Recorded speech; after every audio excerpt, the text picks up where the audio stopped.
Apparently, the person that killed Nipsey Hussle also has the same name as the former U.S. Attorney General, whose name was Eric Holder, right? Now, I don't even live in America, but as soon as they revealed the name of the shooter, I was like, isn't that the name of the former U.S. Attorney General? And so I just Googled it to be sure, and sure enough, his name is also Eric Holder.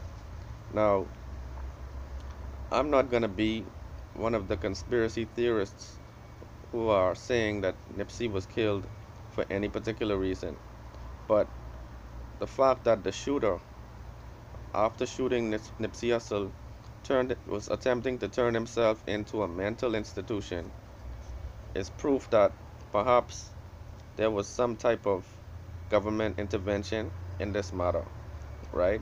And I mean, I don't know if Eric Holder is related to this particular Eric Holder, but it stands to reason that there's something more to the incident that took place with Nipsey Hussle. He was making a documentary about Dr. Sebi, um, but that would be nothing new. Dr. Sebi made his own documentaries, which were already around the world. Okay, I can go down the street, and buy a bootleg copy of a Dr. Sebi documentary right now. So my thing is, I don't think that would be the reason they probably wanted to kill Nipsey Hussle.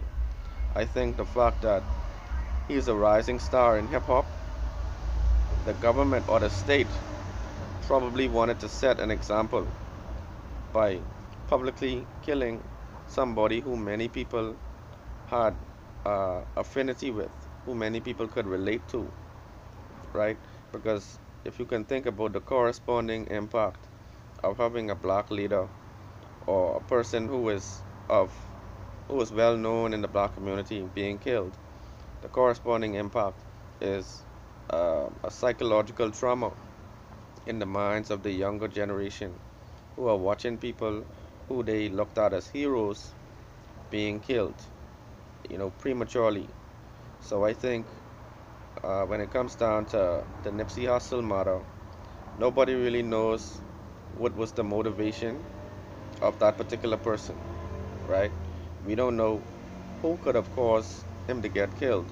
But in America, due to the history of certain events taking place and the trend of rappers being killed in circumstances that were just strange, namely XXX um, what's his name, Mark Miller, many people who have been dying recently who have huge followings.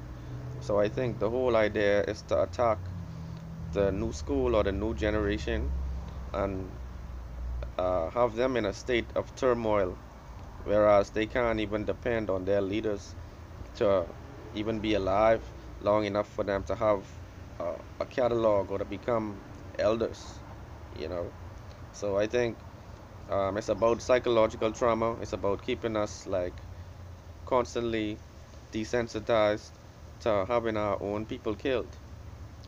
So I would say that it's a tragic situation that took place.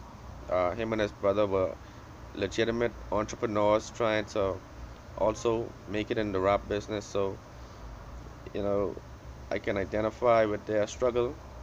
um, we all come from similar circumstances no matter where we are, and so I can understand what kind of loss it is for the community having somebody who was like a source of strength and a source of potential and hope being, taken away at such a young age.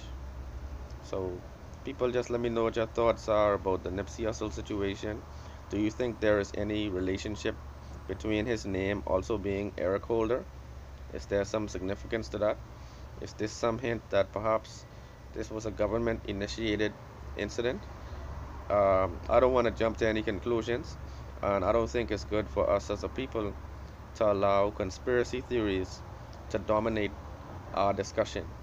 We still have to consider our community, and we can consider ways to avoid losing the lives of these powerful individuals in our community.